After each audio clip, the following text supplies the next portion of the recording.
आज का हमारा टॉपिक है सेल डिवीजन। हम पढ़ने जा रहे हैं सेल डिवीजन। बहुत ही इजी टॉपिक है और बहुत ही क्रूशियल टॉपिक भी है। हर एग्जाम के पॉइंट ऑफ व्यू से बहुत क्रूशियल टॉपिक है।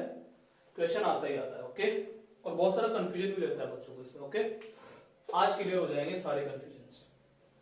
देखो, सेल डिवीजन पढ़ने से पहले मैंने पहले ही बोला था कि इस वीडियो को देखने से पहले आप मेरा सी वैल्यू का जो वीडियो है कि सी वैल्यू क्या होता है, एलिल इंट्रोडक्शन का जो वीडियो है कि एलिल क्या होता है, हेटेरोजाइगस होमोजाइगस कंडीशन और नॉन होमोलोगस और होमोलोगस क्रोमोसोम वाला, और डिप्लॉइड और हैप्लॉइड के बीच में जो डिफरेंस है, मतलब ये 4-5 वीडियो मैंने बना रखे हैं जो लेक्चर है मेरे।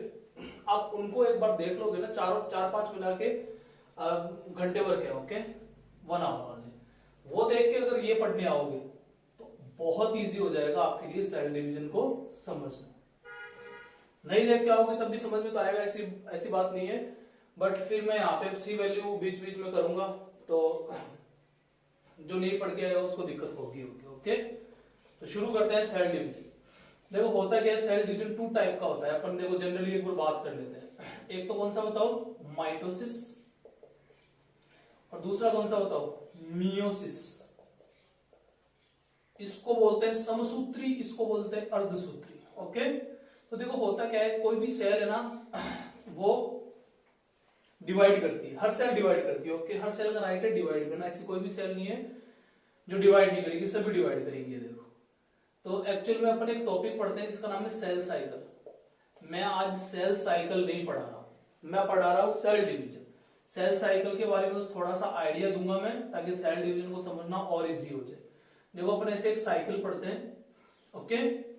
मैं बोलता हूं कि ये सेल है, इस सेल ने बोला कि मैं इसे डिवाइड करूंगी, तो मैंने बोला कि कौन कौन सी फेज से तू गुजरेगी। तो अपन ऐसा पढ़ते हैं, G0 फेज आती है, फिर G1 आती है, फिर S आती है, फिर G2 आती है। इन सबको मिला के, इन चारों फेजेस को मिला के हम बोलते हैं इंटरफेज। कौन सी फेज बताओ, इंटरफेज, नॉर्मली बता रहा हूं। फिर बाद में G2 के बाद में आती है प्रोफेज, फिर आती है मेटाफेज, फिर आता है एनाफेज, और फिर आता है लास्ट में टीलोफेज। इन चारों फेजों को मिला के बोलते हैं एम फेज। कौन सी फेज है, चारों की चारों एम फेज है। तो एक सेल, अच्छा जी का मतलब है ग्रोथ, जी का मतलब क्या बताओ, ग्रोथ। तो मैंने बोला कि ये सेल ग्रोथ कर रही है। हर सेल क्या करती है बताओ, डिवीजन से पहले ग्रोथ करती है, अपने साइज को बढ़ाती है। ऐसा करना बहुत जरूरी है, नहीं करेगी तो क्या होगा बाद में देखेंगे, ओके। लेकिन करना बहुत जरूरी है ग्रोथ, ओके। तो मैं अब यहाँ पे आज ये नहीं बताऊंगा कि G0 स्टेज क्या होती है, G1 में अंदर कौन कौन से प्रोटीन बनते हैं, G2 में, ये नहीं। मैं बताऊंगा कि क्रोमोसोम का सेपरेशन कैसे होता है माइटोसिस के अंदर, ओके, और मियोसिस में बात करेंगे। तो ये सेल है, इस सेल ने बोला मैं ग्रोथ करूंगी। अच्छा, मतलब मैंने कहा तू G0 फेज से फिर G1 में जाएगी। बोले S फेज क्या है, बोले S का मतलब है सिंथेसिस।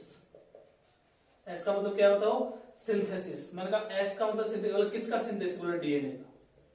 मतलब डीएनए का रेप्लिकेशन बोलना चाह रहे हो क्या, बोला हाँ सर। पर अच्छा, एस फेज में डीएनए रेप्लिकेट हो जाएगा, बोला डीएनए डबल हो जाएगा। बोला रेप्लिकेट होने का मतलब डबल होना। रेप्लिकेशन में क्या होता है, एक डीएनए के मॉलिक्यूल से 2 डीएनए के मॉलिक्यूल बन जाते हैं। मतलब पहले एक था 2 बन गया, मतलब 1 से 2 मतलब डबल हो गया। इसको बोलते हैं क्या बताओ, डीएनए रेप्लिकेशन। वो एस फेज में हो जाएगा। फिर अपन देखेंगे, फिर वो G2 में वो ग्रोथ कर ही रहा है, और कौन से प्रोटीन बनेंगे अपन बाद में, मतलब ही नहीं अभी अपने उन सब चीजों से। फिर बाद में अपन देखेंगे क्या बताओ, फिर प्रोफेज में क्या होगा, मेटाफेज में क्या, एनाफेज में क्या, टीलोफेज में। फिर टीलोफेज के बाद होगा साइटोकाइनेसिस। मतलब इस सेल का साइटोप्लाज्म डिवाइड हो जाएगा, और एक सेल से चली, एक सेल थी, एक सेल ने एंट्री मारी थी, मतलब एक सेल में इस सेल में डिवीजन शुरू हुआ था, और इन सेल से इन सभी फेजेस से गुजरने के बाद में लास्ट में साइटोकाइनेसिस हो गया इस सेल पर। एक सेल से, इस सिंगल सेल से कितनी सेल बन गई बताओ, यहाँ पे 2 सेल बन गई। क्या है, दोनों फिर दोबारा इस साइकिल में एंटर करेगी, मतलब क्या इनमें दोबारा ग्रोथ होगी, फिर दोबारा इनका जो डीएनए उसका सिंथेसिस होगा, मतलब उसका रेप्लिकेशन होगा ही होगा। फिर मान लो ये सेल भी दोबारा घूम के आएगी, तो एक से कितनी बन जाएगी, 2। ये दोबारा यूं आएगी, जब ये वाली आएगी तो फिर दोबारा कितनी बन जाएगी, उससे भी 2। तो पहले एक से बनी 2, फिर इन दोनों से बनी 4। तो ऐसे सेल डिवाइड करती रहती है। आज हम, ये तो मैंने नॉर्मली सेल साइकिल बता दिया, ओके। अब हम पढ़ेंगे, मैंने एक नॉर्मल फीडबैक दिया है आपको, ताकि आपको अब सेल डिवीजन समझने में दिक्कत ना हो। तो अब हम पढ़ेंगे क्या बताओ, माइटोसिस पढ़ेंगे पहले, और फिर पढ़ेंगे कौन सा बताओ, मियोसिस। तो सबसे पहले हम पढ़ने जा रहे हैं कौन सा सेल डिवीजन बताओ, माइटोसिस। माइटोसिस का मतलब होता है समसूत्री विभाजन। सम का मतलब समान, सूत्री का मतलब गुणसूत्रों की संख्या, मतलब ऐसा विभाजन या फिर ऐसा डिवीजन जिसमें गुणसूत्रों की संख्या इक्वल हो या समान, उसको बोलते हैं समसूत्री। देखो एलिल पढ़ के आना मेरे लेक्चर से, ओके। सी वैल्यू बहुत आसानी से समझ में आ जाएगा सब कुछ। ये देखो मैं एक सेल बनाने जा रहा हूं, मैंने बोला ये देखो सेल के अंदर न्यूक्लियस होगा कि नहीं होगा, होगा। उस न्यूक्लियस में डीएनए होगा कि नहीं होगा, बिल्कुल होगा। वही मैं डीएनए कंटेंट बना रहा हूं, ये देखो ये मैंने बनाया, ये मैं क्या बनाया, ये डीएनए, ओके। ये मैं बना रहा हूं डीएनए। बताओ मैंने बताया था इस डीएनए के ऊपर हिस्टोन प्रोटीन आके बाइंड होगी तो क्या बनेगा, क्रोमेटिन। तो मैं बोल के जा रहा हूं कि ये क्रोमेटिन है। क्या बना रहा हूं बताओ, मैं ऐसा बोल के जा रहा हूं कि क्या बताओ, ये क्रोमेटिन बना रहा हूं। ओके देखो इसमें क्या सेंट्रोमियर तो होगा ही होगा, उसमें तो कोई डाउट ही नहीं। ओके मैं क्या बना रहा हूं बताओ, क्रोमेटिन में एक सेल बना रहा हूं। देखना मैंने बोला कि अच्छा ये डीएनए इसमें कहीं ना कहीं यहाँ पे कोई ना कोई जीन जरूर प्रेजेंट होगी, या एलील अपन बोल सकते हैं, different form of a gene is known as allele. तो मैंने बोला कि यहाँ पे ए प्रेजेंट है, कौन सी जीन प्रेजेंट बताओ, ए जीन, या फिर ए एलील भी बोल सकते हैं। और यहाँ पे प्रेजेंट है चलो कौन सी, ए डैश। यहाँ पे प्रेजेंट है बी, और यहाँ पे प्रेजेंट है बी डैश। यहाँ पे है सी, कुछ भी नाम लिख लो, जीन का नाम लिख रहा हूं, यहाँ पे सी डैश। आप में से कोई मुझे बता पाएगा ये मैं डिप्लॉइड सेल बनाने जा रहा हूं कि हैप्लॉइड सेल बनाने जा रहा हूं? बोले सर आप बना रहे हो डिप्लॉइड। कैसे आपने बताया बताओ, क्योंकि हमने आपको पिछला वाला लेक्चर पढ़ लिया। कौन सा बताओ, एलील वाला। बोले two allele of a gene, gene तो एक ही है, ए जीन, ये भी ए जीन ही है, पर इस ए जीन की दो एलील है, एक तो ए है और एक ए डैश है। जीन तो एक ही है बी, लेकिन उसकी दो एलील है, एक तो बी है और एक बी डैश है। That means two allele of a gene, ऐसे सेल को बोलते हैं डिप्लॉइड सेल। कौन सी बोलते हैं बताओ, डिप्लॉइड सेल। तो ऐसी में अच्छा एक डिप्लॉइड सेल में कितने क्रोमोसोम होते हैं ये भी मैं पढ़ा चुका हूं, 46 क्रोमोसोम होते हैं, ओके। और पेयर कितने होते हैं, 23 पेयर ऑफ क्रोमोसोम। तो अगर मैं बनाऊं तो मान लो ये फर्स्ट क्रोमोसोम, ये सेकंड, ये थर्ड, ये फोर्थ, ये फिफ्थ, ये सिक्स, ऐसे मेरे को कितने बनाने पड़ेंगे, मतलब ये पहला जोड़ा हो गया, अरे ये जोड़ा ही है, ओके। ये जोड़ा है, ओके। ये दूसरा जोड़ा है, मतलब अगर मैं इसको ये बोलूं ये फर्स्ट पेयर ऑफ क्रोमोसोम है। अभी इसको यहाँ पे क्रोमोसोम बोलेंगे नहीं, अभी समझ में आएगा आगे क्यों। ये सेकंड पेयर है, ये क्या है बताओ, ये सेकंड पेयर, ये थर्ड पेयर, ऐसा मैं समझाने के लिए बोल रहा हूं, ओके। फिर देखो आगे कौन सा होगा बताओ, ये डीएनए बनाया ना, सेंट्रोमियर तो सब में है नो डाउट। फिर डी, यहाँ पे डी प्रेजेंट है तो डी के नीचे जाहिर सी बात है डी डैश ही होगा हमेशा ही। और यहाँ पे है कौन बताओ, ये चीज मैं समझा चुका हूं, यहाँ पे है ई, तो यहाँ पे कौन होगा बताओ, ई डैश। यहाँ पे है कौन बताओ, एफ, तो यहाँ पे कौन है बताओ, सॉरी हाँ यही तो बना रहे हैं। और यहाँ पे कौन होगा बताओ, ये एफ डैश, ये डीएनए डबल स्टैंडर्ड डीएनए बना रहा हूं मैं, ठीक है। फर्स्ट पेयर ऑफ क्रोमोसोम, एक पेयर है गुणसूत्र का, एक पेयर में कितने मतलब ऐसा बोलते हैं पर क्रोमोसोम, तो दो क्रोमोसोम ऐसा अपन बोलते हैं ना, लेकिन ये भी क्रोमोसोम है नहीं, बार बार मैं एक ही बात बोल रहा हूं, ओके। ये क्रोमेटीन है, कौन है बताओ, ये क्रोमेटीन है। तो ऐसे मेरे को कितने बनाने बताओ, डिप्लॉइड सेल बनाने जा रहा हूं तो ऐसे कितने जोड़े बनाओ, ऐसे 23 पेयर। तो ये first pair, second pair, third, fourth, fifth और सिक्स। एफ के बाद में क्या बताओ, जी, ओके।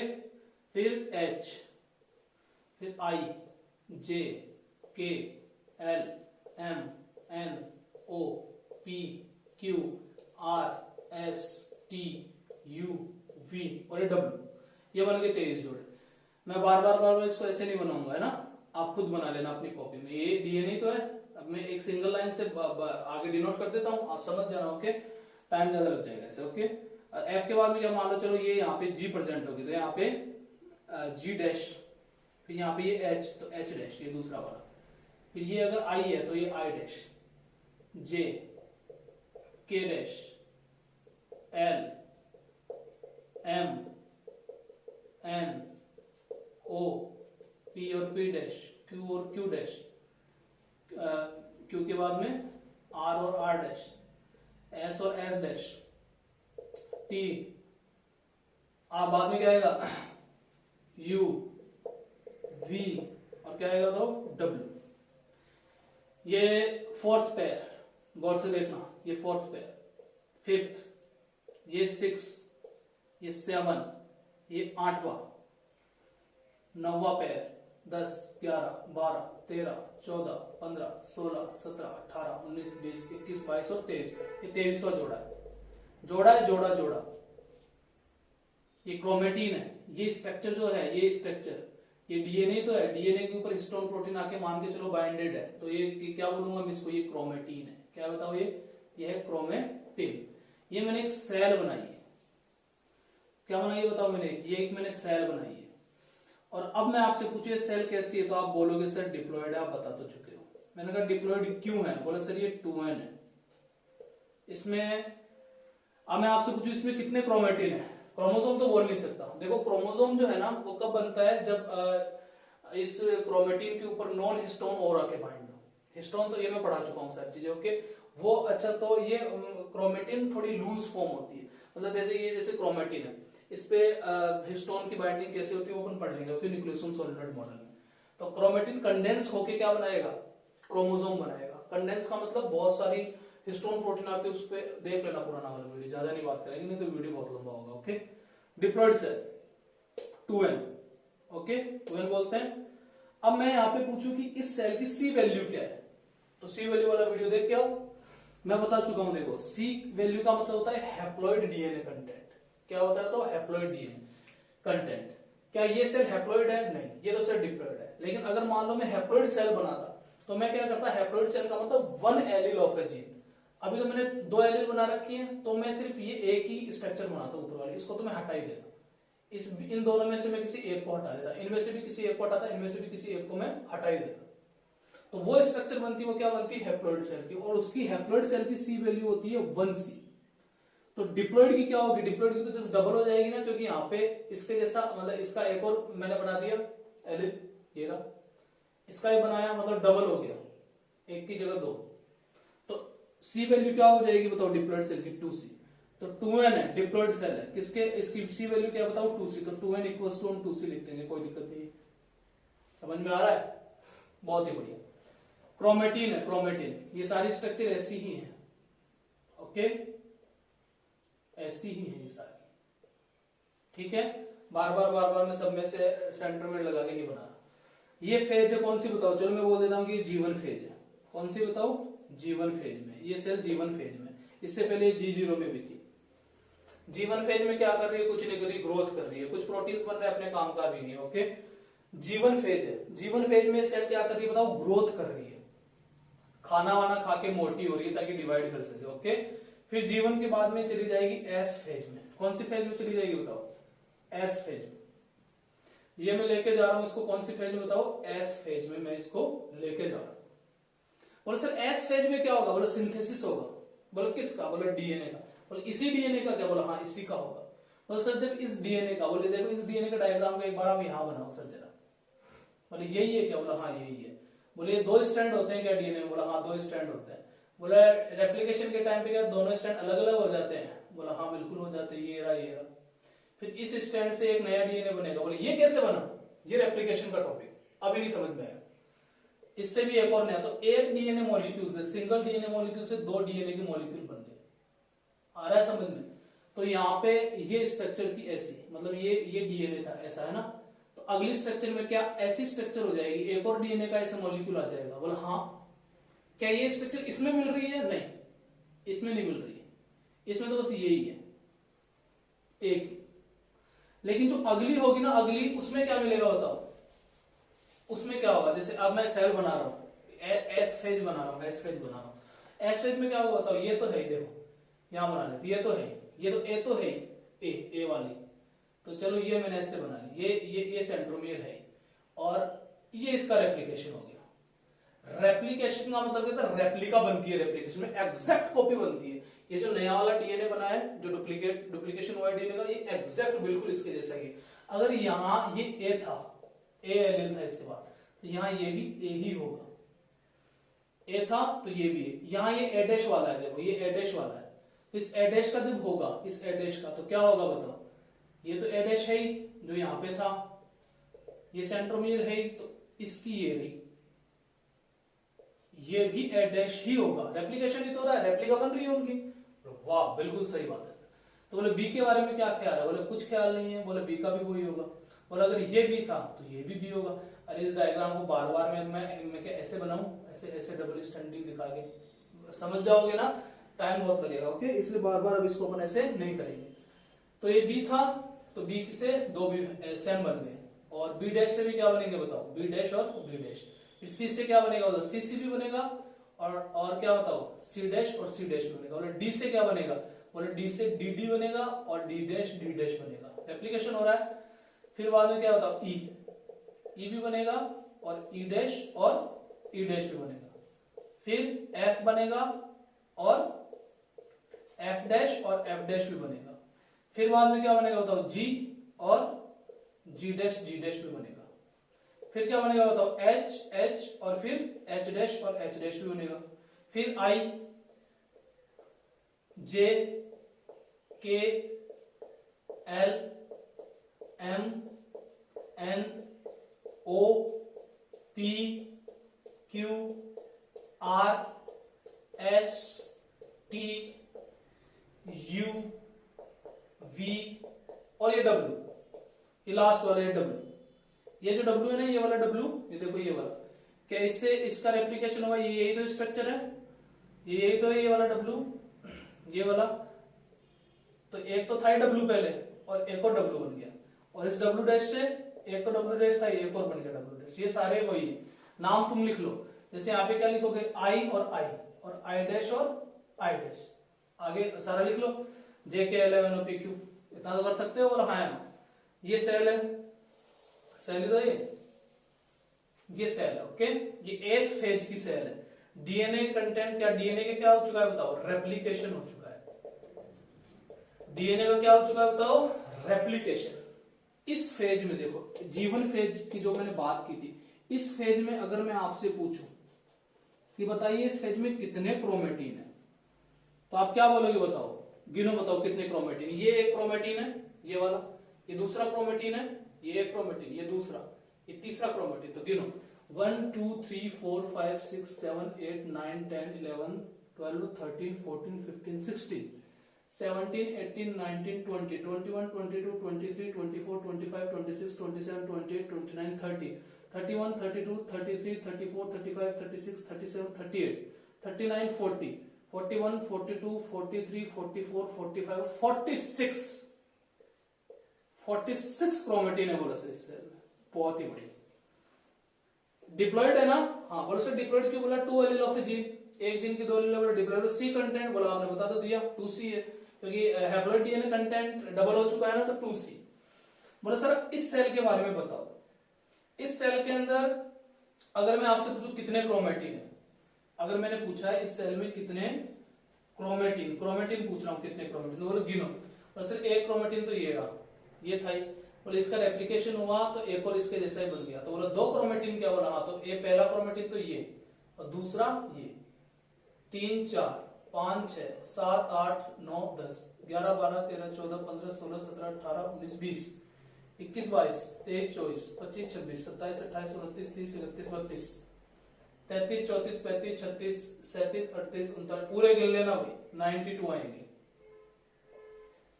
कितने आएंगे बताओ, 92 क्रोमेटिन। मैंने पूछा इस डिप्लॉयड ही बताओ, क्या ये सेल अभी भी डिप्लॉयड है कि ये टेट्रापोलिन, मतलब ये क्या हो चुकी है, तो बोला सर देख लो कितने हैं।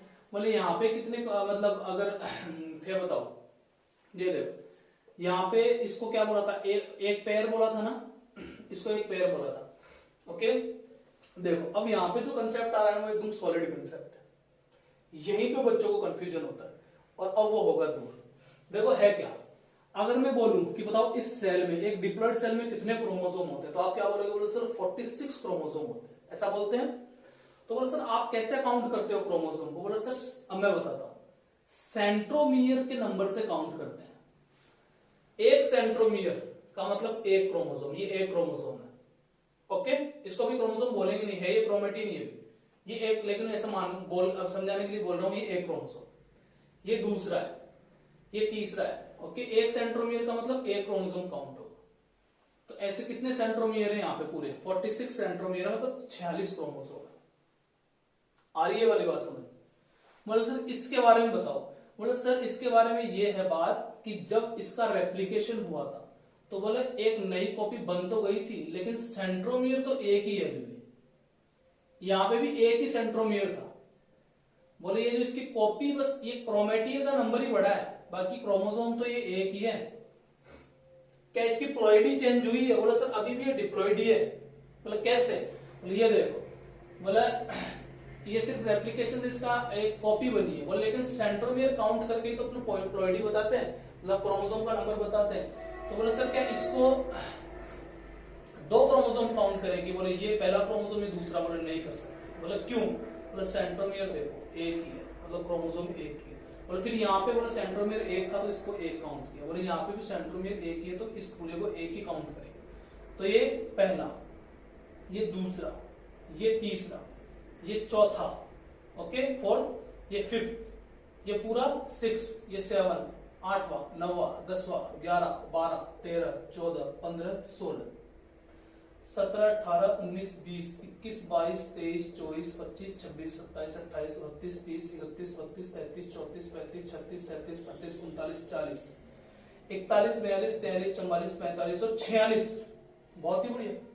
बोलो सर अभी भी क्या है बताओ? 46 ही है, मतलब अभी भी ये क्या है बताओ? अभी भी ये इसकी प्लॉइडी क्या है बताओ? डिप्लॉइड, ये 2n ही है। लेकिन सर सी वैल्यू के बारे में आपका क्या ख्याल है?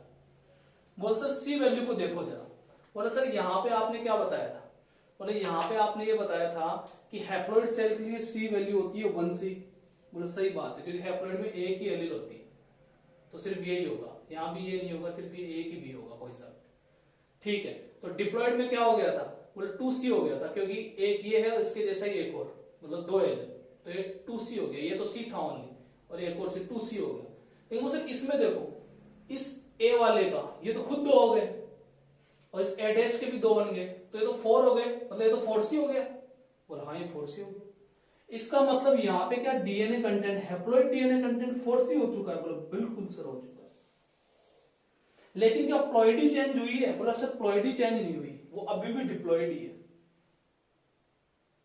ये कंसेप्ट अभी भी ये सेल कैसी है बताओ? डिप्लॉइड ही है। बोलो क्रोमेटिन कितने? बोलो क्रोमेटिन हाँ 92 हो चुके हैं। बोले गिन लो, अभी तो गिनाए थे। लेकिन प्लॉइडी अभी भी वही है, डिप्लॉइड है, 46 ही है। सेंट्रोमियर इतने ही है, उतने काउंट करें।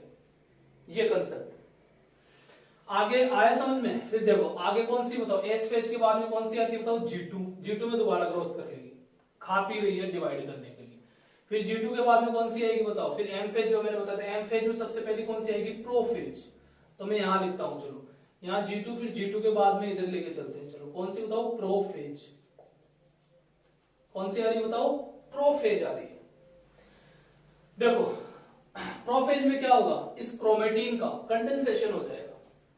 क्या हो जाएगा बताओ? इस क्रोमेटिन का कंडेंसेशन हो जाएगा, और ये क्रोमेटिन बन जाएगा क्रोमोसोम। ये क्वेश्चन कई बार पूछ लेते हैं ओके एग्जाम में, कि क्रोमोसोम का कंडेंसेशन कौन से फेज में होता है? तो देखो सॉरी क्रोमेटिन का, तो क्रोमेटिन से क्या बन जाएगा बताओ? क्रोमोसोम बन जाएगा, उसका कंडेंसेशन हो जाएगा। ये मैं पढ़ा चुका हूं ओके, पुराने वाली वीडियो देख लेना। क्रोमेटिन पे हिस्टोन तो बाइंड थी, फिर नॉन हिस्टोन बहुत सारी प्रोटीन आके और जुड़ गई, और वो क्रोमेटिन एक कम कंडेंस स्ट्रक्चर और क्रोमोसोम बहुत कंडेंस स्ट्रक्चर, उसमें डीएनए दिखेगा ही नहीं। अभी ये क्या लाइन बोली मैंने? पुराने वाली वीडियो में समझना ओके। तो एक्चुअल में क्रोमोसोम बिल्कुल अच्छे से कहां दिखने लग जाएगा बताओ? एकदम अच्छे से प्रोफेज में दिखने लग जाएगा, बहुत ही क्लियर तरीके से। क्यों? क्योंकि वो कंडेंस हो चुका है, डेंस हो चुका है, डेंस बहुत ज्यादा, तो आराम से दिखेगा। कौन सी स्टेज में बताओ? प्रोफेज में। तो प्रोफेज में, अच्छा अगर मैं अब आपको प्रोफेज का डायग्राम बनाने के लिए बोलूं, मैं आपको प्रोफेज का डायग्राम बनाने के लिए बोलूं, तो आप क्या करोगे बोला? तो सर ये का डायग्राम बनेगा, क्योंकि प्रोफेज में क्या हो रहा है? बोले ये वाला जो क्रोमेटिन है ना, ये जो क्रोमेटिन आप बता रहे हो, वैसे क्रोमेटिन कंडेंस ही तो हो रहा है। बोला अच्छा तो इस क्रोमेटिन को ऐसे ऐसा बना दे, यू यू, और इधर ये जो जा रहा है इसको यू और यू। बोला अच्छा ये क्रोमोसोम बन गया? बोला हाँ, कंडेंस हो गया ओके। तो बोला अब प्रोफेज वाला डायग्राम कौन बनाएगा? आप लोग बनाओगे अपनी कॉपी में ओके। इसी डायग्राम को रिपीट कर दो, बस ये जो आपने ऐसे ऐसे बना रखे है ना यू यू, इसको यू ना बना के क्या कर दो बताओ? ऐसे कंडेंस स्ट्रक्चर दिखा दो ऐसे। इस डायग्राम में दिखाओगे? नहीं, इसमें नहीं दिखाना है, ये एस फेज है। ओके, इसमें कुछ नहीं करना है, इसमें अपने को कोई चेंज नहीं करना। ये तो ऐसे की ऐसी रहेगी, ये तो ए है और ये भी ए है, इसमें कोई चेंजेस नहीं। ओके, ये तो जैसा था वैसा ही, इसमें कोई चेंज नहीं, जैसा था बिल्कुल वैसा ही। ओके, तो प्रोफेज का डायग्राम बना लेना। तो अब मैं आपसे पूछूं, बताओ प्रोफेज में प्लॉइडी पे कोई फर्क पड़ेगा कि 2n से कुछ चेंज होगा? बोलो नहीं, कुछ चेंज नहीं होगा। बोला बस क्रोमोसोम में तो कंडेंस हो रहे हैं। बोलो वो जो प्रोटीन आगे जुड़ रहे हैं उसमें कंडेंस हो रहा है। तो बोले क्या 2n का 2n ही रहेगा? बोलो बिल्कुल रहेगा। बोला क्या क्रोमोसोम बन गए? बोला हाँ। बोलो क्रोमोसोम का नंबर बताओ? बोले ये रहा 46 क्रोमोसोम। बोलो गिनो, ये देखो ये एक क्रोमोसोम, इसको एक ही क्रोमोसोम की तरह गिनेंगे। डायग्राम बनाओ ऐसा का ऐसा डायग्राम। इसको एक ही क्रोमोसोम की तरह क्यों गिनेंगे? बोले एक ही सेंट्रोमियर, तो एक ही क्रोमोसोम। ये दूसरा क्रोमोसोम, ये तीसरा क्रोमोसोम, ये चौथा, ये पांचवा, ये छठा क्रोमोसोम। ऐसे गिन लो पूरे 46 क्रोमोसोम में। कितने बताओ? 46 क्रोमोसोम। कौन सी स्टेज में बताओ? प्रोफेज में 46 है। ओके, क्रोमेटिन की अपन बात करेंगे नहीं, क्रोमेटिन तो अब क्रोमोसोम में कन्वर्ट हो ही रहा है, तो बार बार क्या क्रोमेटिन करना। ओके, अब ये देखो मैंने सी वैल्यू पूछी। बोला सर सी वैल्यू, बोला सी वैल्यू पे भी क्या फर्क पड़ेगा? कुछ नहीं पड़ेगा, ये का डायग्राम ही तो है।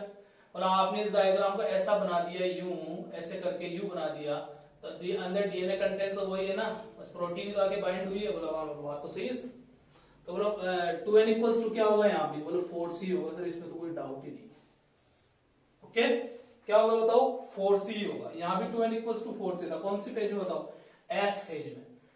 G2 में भी वही रहेगा, प्रोफेज में भी क्या रहेगा बताओ? वही रहेगा, 2n इक्वल्स टू 4c। अब ये देखो प्रोफेज के बाद में कौन सी आती है बताओ? मेटाफेज आता है। मेटाफेज आ रही है, देखो इसके बाद में कौन सी आने जा रही है बताओ? मेटाफेज। मेटाफेज में क्या होता है? मेटाफेज में कुछ नहीं होता। ये वाले जो क्रोमोसोम्स है ये क्या होते हैं? एक मेटाफेजिक प्लेट पे अरेंज हो जाते हैं। देखो मैं एक छोटा सा पहले डायग्राम बना के आपको समझा दूं। जैसे सेल है, तो इसके सेंटर में यहाँ पे जैसे ये क्रोमोसोम है, जैसे मैं ये वाला बना रहा हूँ, ये वाला डायग्राम ऐसा नहीं रहा ना। प्रोफेज में ये डायग्राम कैसा बन चुका है? देखो ऐसा, ये तो था ही, ये डीएनए, ये क्रोमेटिन था, अब ये क्रोमोसोम बन चुका है ऐसे, ये ऐसे बन चुका है। ओके, ये वाला डायग्राम, तो ये जो है ये ऐसे,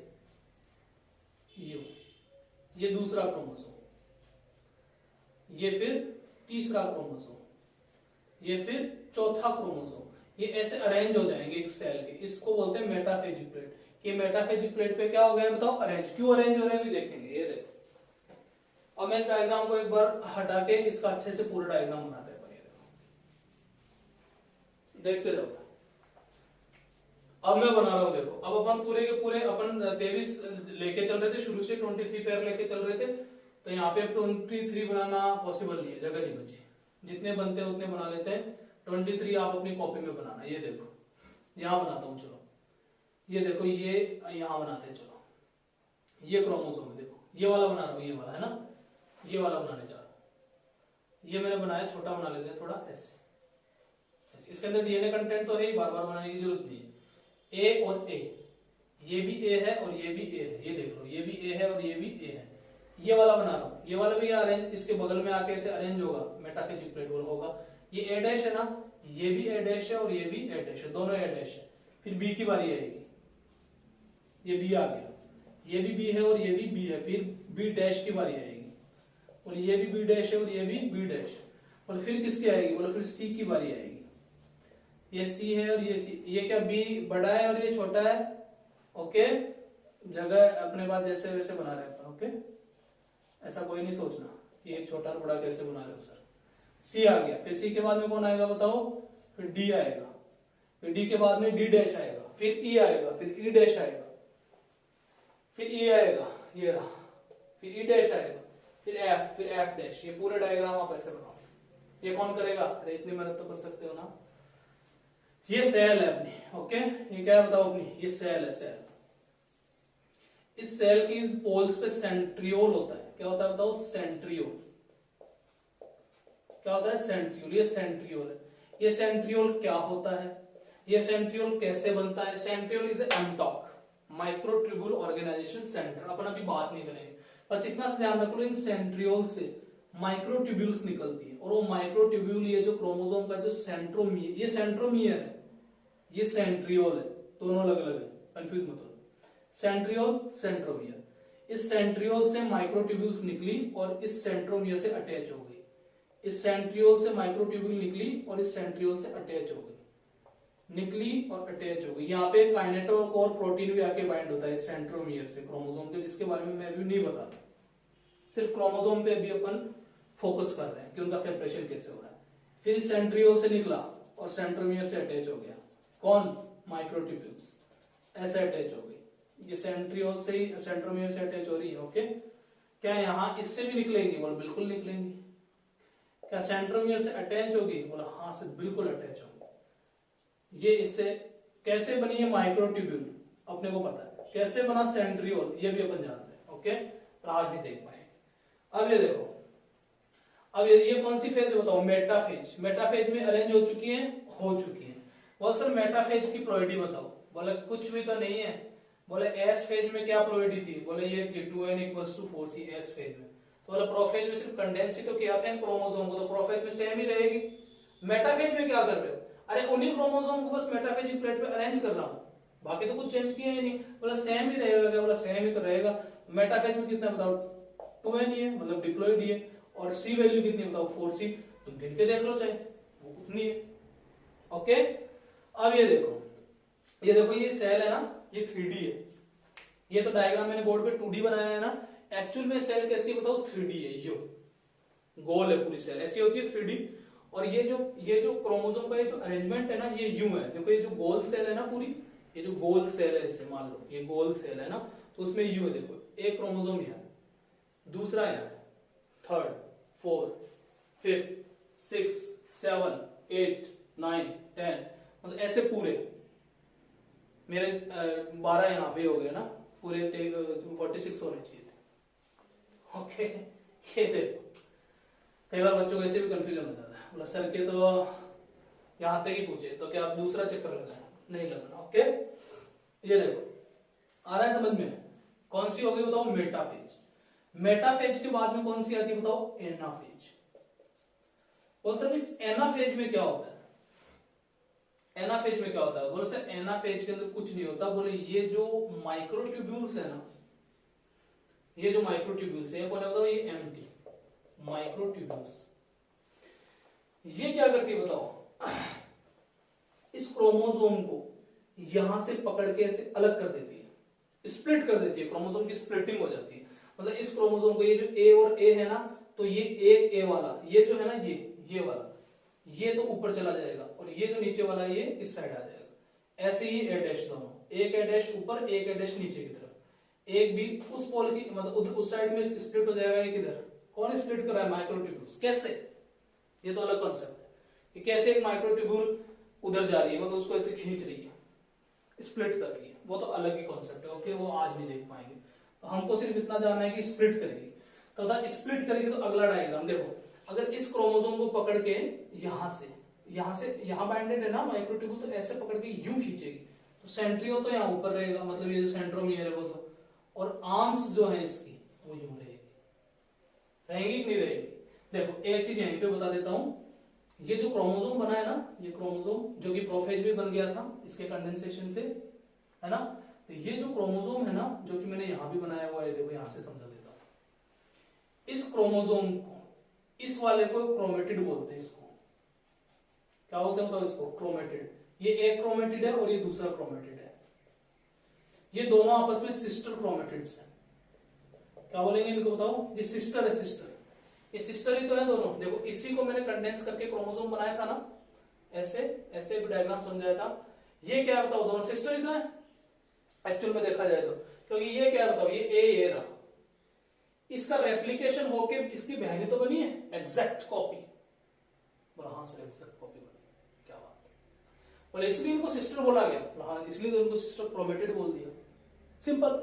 ये क्या है बताओ? ये दोनों ये आपस में सिस्टर क्रोमेटिड है। ये आपस में क्या है? ये सिस्टर क्रोमेटिड्स है, ये सिस्टर क्रोमेटिड्स है। तो क्या मैं सिस्टर क्रोमेटिड्स को सेपरेट कर रहा हूं? कौन से फेज में? एनाफेज में। ये क्वेश्चन बहुत बार आ जाता है। सिस्टर क्रोमेटिड का सेपरेशन हो रहा है। किसका सेपरेशन हो रहा है बताओ? सिस्टर क्रोमेटिड का सेपरेशन हो रहा है। कौन सी फेज में? एनाफेज में। कौन से डिवीजन में? माइटोसिस चल रहा है। माइटोसिस की एनाफेज स्टेज में सिस्टर क्रोमेटिड्स का क्या हो जाता है बताओ? सेपरेशन हो जाता है। तो इसका क्या हो गया? सेपरेशन। तो ये देखो, इसका सेपरेशन होगा तो ये ए, यहाँ पे ए एलील, यहाँ पे ए प्रेजेंट है ना, ये ए तो इधर चला गया और ये एक ए, अच्छा इसको पकड़ के खींचेंगे यूं, ये सेंट्रोमियर से यूं, तो ये तो सेंट्रोमियर और ये दो इसकी जो भुजाएं से ऊपर हो जाएंगी, ये राइट डायग्राम। तो अपन ऐसा बोल सकते हैं कि सेंट्रोमियर टुवर्ड्स द पोल, इस सेंट्रोमियर का जो मुंह है वो तो पोल की साइड में, ये पोल्स है ना, ये सेल के पोल्स है इस साइड में, ये पोल्स है, तो इसका मुंह, ये सेल पूरी है ना ऐसे, कोई ऐसा जगह यहाँ सेल नहीं है, ये तो पूरी है ऐसे, ये ओके, ये पूरी है ये सेल ऐसे कैसे, और ये वैसे भी 3D डायग्राम, इसको 2D मत सोचो नहीं तो कंफ्यूजन रहेगा। तो पोल्स क्या है, सॉरी सेंट्रोमियर क्या है? सेंट्रोमियर टुवर्ड्स द पोल, पोल की साइड में, और आर्म्स किधर है? टुवर्ड्स द मेटाफेजिक प्लेट, ये मेटाफेजिक प्लेट है। आर्म्स जो क्रोमोसोम की भुजाएं हैं वो तो मेटाफेजिक प्लेट की तरफ झुकी हुई हैं, और जो सेंट्रोमियर है वो पोल्स की तरफ है, यू, ये सेंट्रोमियर है, ये दोनों आर्म्स हैं ऐसे, यू ऐसे। इधर क्या है? वही सेंट्रोमियर टुवर्ड्स द पोल, ये पोल ही तो इस साइड में, और आर्म्स उस साइड में, मेटाफेजिक प्लेट की साइड में। सबका डायग्राम ऐसे बनेगा। तो ये डायग्राम यहां नहीं बनेगा, ओके, ये तो मैंने समझाया। ये तो मेटाफेज थी ना, एनाफेज में क्या डायग्राम बनेगा बताओ? ये देखो ऐसा बनेगा, ये बनाया, ये बनाया, ओके। कैसा डायग्राम बनेगा बताओ? ये वाला, ये सेंट्रोमियर, बोले ये अलग हो गया क्या ऊपर वाला? बोला हाँ, तो बोले ये ए तो ए ऊपर गया, और ये वाला ये नीचे, ये भी ए ही है। फिर ए डैश के साथ क्या होगा? बोले एक ए डैश तो उधर स्प्लिट हो गया, और एक ए डैश बोलो इधर स्प्लिट हो गया, ये भी ए डैश है और ये भी क्या बताओ? A dash. बोलो फिर बी के बारे में भी बताओ। बोलो कुछ नहीं, बी का भी सेम ही है, एक भी इधर, ये सेंट्रोमियर है, और दूसरा भी, बोलो दूसरा भी इधर। बोलो बी डैश के बारे में बताओ। बोलो कुछ नहीं, एक बी डैश तो इधर और दूसरा बी डैश इधर ना, गलत डायग्राम, अरे ये गलत डायग्राम। सेंट्रोमियर टुवर्ड्स द पोल, न कि टुवर्ड्स द मेटाफिजिक प्लेट। इनको देखो, ये रहा सेंट्रोमियर, यहां आना चाहिए, जानबूझ के गलत बनाना पड़ता है कई बार, ओके। ये बी डैश। सी का देखो सेम, एक सी तो उधर चला गया, एक सी इधर आ गया। फिर डी का देखो, सी डैश तो आएगा, ये सी डैश लो ऐसे। फिर डी का देख लो, एक डी तो उधर और एक डी इधर, फिर कौन आएगा बताओ? डी डैश, तो ये एक डी डैश और ये डी डैश। फिर कौन आएगा? ई, फिर ई डैश। ऐसे आपको डब्ल्यू तक बनाना है टोटल अपनी कॉपी में, अपने पास जगह नहीं है, वीडियो भी लेंथी हो जाएगा। ये लो, ये सेल, ये सेल, ज्यादा हो गया क्या? नहीं ना। ये देखो, अब मैंने पूछा बताओ इस सेल में ये कौन सी फेज चल रही है बताओ? एनाफेज, ये एनाफेज। बताओ एनाफेज में क्रोमोसोम नंबर कितने हो चुके हैं? बोलो अब देखो सर, एक और भी अच्छी बात आ रही। बोलो जब ये वाला क्रोमोसोम यहां था, कौन सी? इस मेटाफेज स्टेज में, तो इसको मैं एक ही क्रोमोसोम गिन रहा था। बोला क्यों गिन रहे थे? बोला सेंट्रोमियर एक ही है, तो ये एक क्रोमोसोम, ये दूसरा क्रोमोसोम, ये तीसरा क्रोमोसोम, ये चौथा क्रोमोसोम। नो डाउट यहाँ पे डीएनए कंटेंट का रेप्लिकेशन हो चुका है, लेकिन सेंट्रोमियर एक है तो मैं एक ही काउंट करूंगा। ये रूल ही, ओके, कि अगर एक सेंट्रोमियर है, सेंट्रोमियर के हिसाब से क्रोमोसोम की काउंटिंग अपन करते हैं, ओके।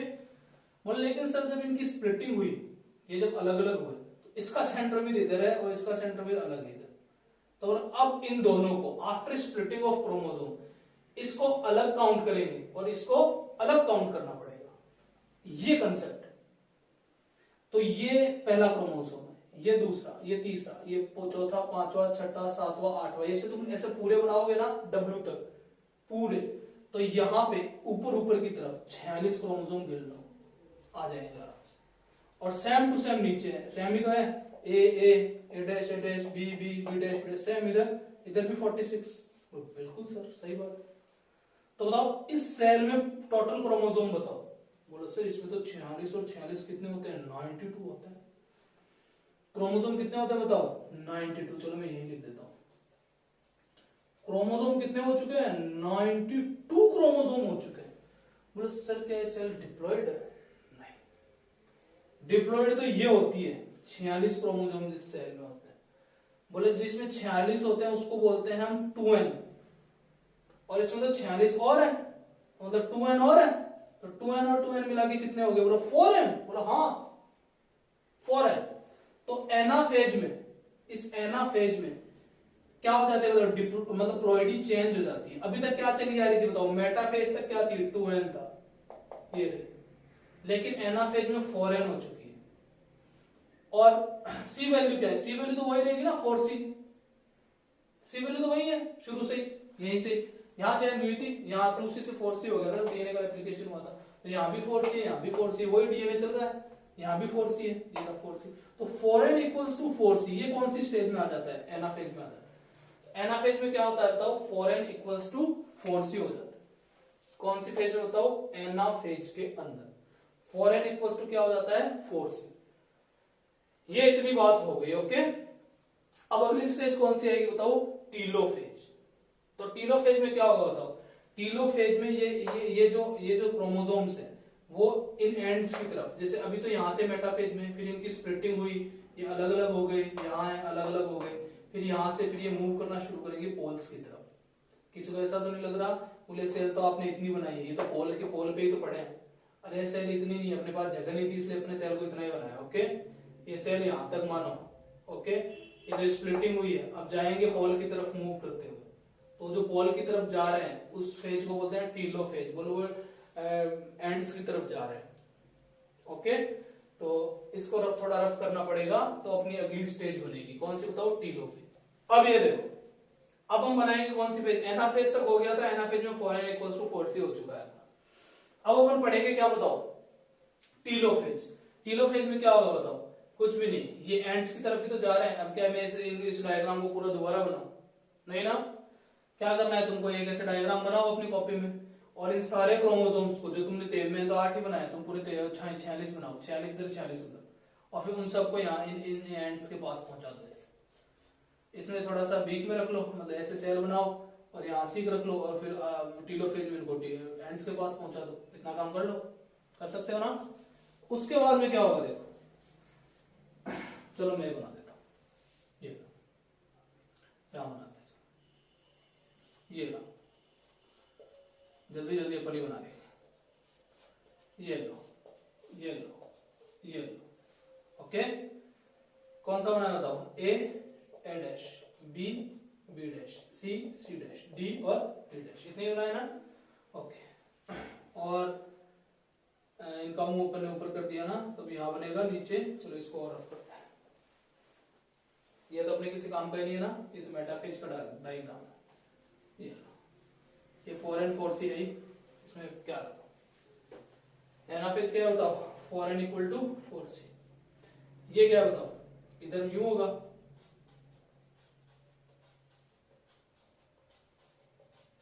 ए dash, B dash, C dash, और डी और डी डैश। ये पोल्स की तरफ आ चुके हैं मान लो, ये लो। थोड़ा सा कंजेस्टेड है मुझे पता है, लेकिन कोई दिक्कत नहीं, समझ में आना चाहिए कि वो जरूरी है। ये टीलोफेज है, कौन सी बताओ? टीलोफेज। ये स्टेज टीलोफेज के अंदर बताओ, अरे क्या बताना है? वही है 4n 4c, कुछ भी तो नहीं हुआ, सेम कंडीशन जो एनाफेज में थी। बोला टीलोफेज में सिर्फ टीलोमेयर की तरफ जा ही तो रहे, बोला बाकी कंडीशन तो सेम ही है। बोला 4n इक्वल्स टू 4c, बोला बिल्कुल सही बात है सर। आगे बताओ, अब होगा साइटोकाइनेसिस टीलोफेज के बाद। साइटोकाइनेसिस, साइटो का मतलब साइटोप्लाज्म, काइनेसिस का मतलब ब्रेक डाउन होना, मतलब उसका सेपरेट हो जाना, अलग अलग हो जाना। तो साइटोप्लाज्म क्या होगा? इस सेल का मतलब अलग अलग हो जाएगा, उसका डिवीजन हो जाएगा। तो ये सेल तो अलग स्प्लिट हो जाएगी, तो देखो ऐसे है, यहाँ पे क्लीवेज फरो बनेगी, अपन पढ़ेंगे वो सारी चीजें बाद में, ओके। अभी अपना बार बार बोल रहा हूँ, क्रोमोसोम को सेपरेट करने में कंसंट्रेशन है। ये देखो, ये डिप्लॉयड सेल है, ये पूरी मतलब ये सेल है, ओके। और अब देखो ये क्या हो रहा है, ये सेल है, ओके। तो इस सेल में ऐसे स्प्लिटिंग हो रही है अंदर की तरफ, और ये होते होते होते होते होते होते होते होते ये अलग हो गई और ये अलग हो गई। ये दोनों सेल्स क्या हो गई बताओ? अलग अलग हो जाएगी। तो क्या मैं अगला डायग्राम बनाऊंगा तो एक सेल है ना ये, अभी तो पूरी इस एक सेल से कितनी बन जाएगी, एक सिंगल सेल से 2 सेल बन गई, माइटोसिस हो गया। एक इस सिंगल सेल से कितने सेल बन गए बताओ, 2 सेल बन गई।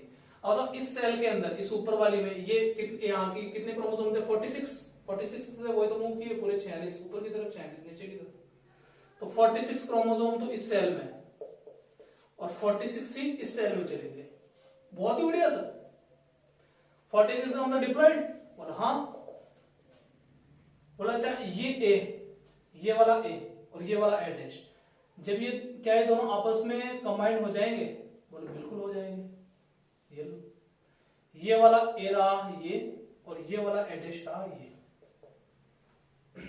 ये इस सेल में चले गए, ये सेल है ये।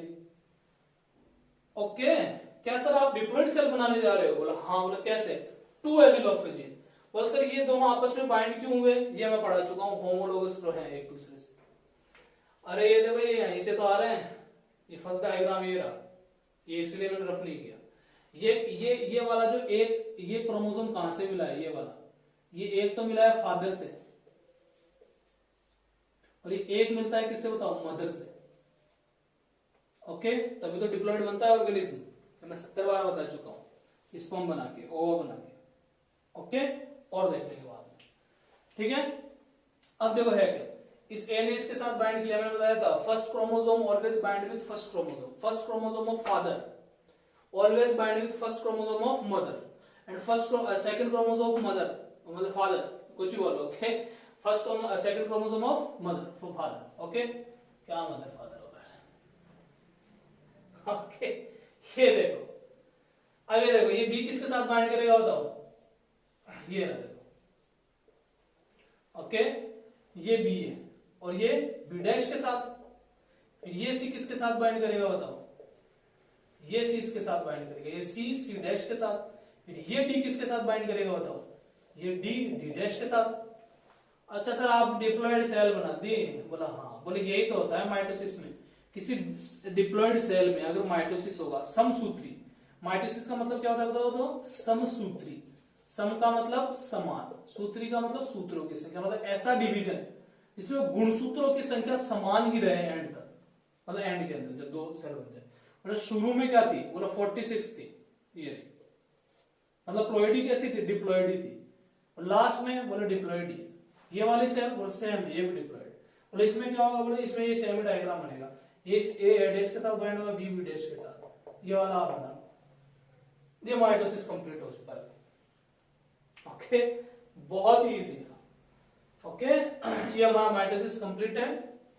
तो हमने क्या क्या पढ़ लिया बताओ, हमने माइटोसिस के अंदर शुरू से हमने पढ़ लिया G1 G2 S, okay G1 S G2 S stage में सिंथेसिस हो रहा है, वो सारा हमने देख लिया। ओके, कौन सी अच्छा एक बात और सुनो, लास्ट ये जो टीलोफेज है, ये मैंने यहाँ पे लिख दिया वैसे, 4n = 4c होता है ना, 4n = क्या बताओ, 4c तो चला आ रहा है।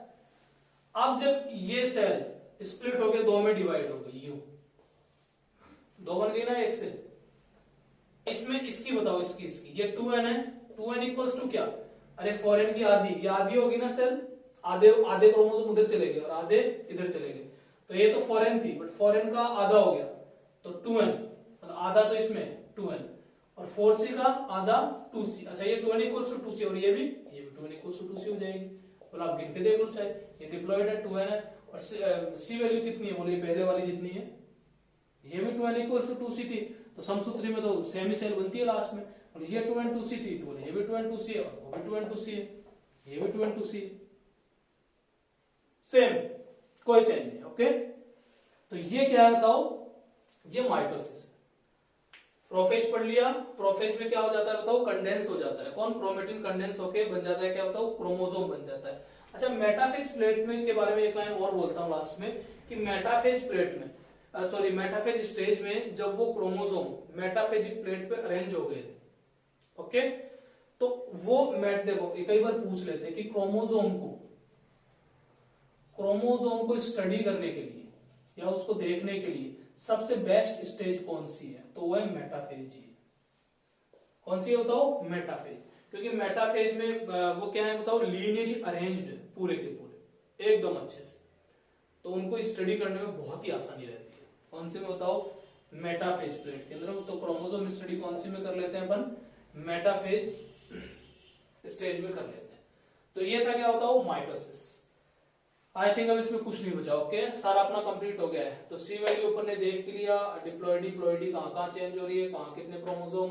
क्वेश्चन यहाँ से आएगा कई बार कि इस एनाफेज में कितने क्रोमोसोम, एनाफेज की प्लॉइडी कितनी होती है, 4n होता है कि 2n होता है कि सी वैल्यू कितनी होती है।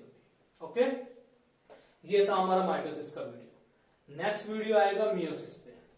जिसने पुराने वाले नहीं देखे हैं, सी वैल्यू वाला और एलील वाला, वो एक बार देख के आए, समझना बहुत आसान हो जाएगा। ओके, तो कल मिलते हैं मियोसिस के साथ।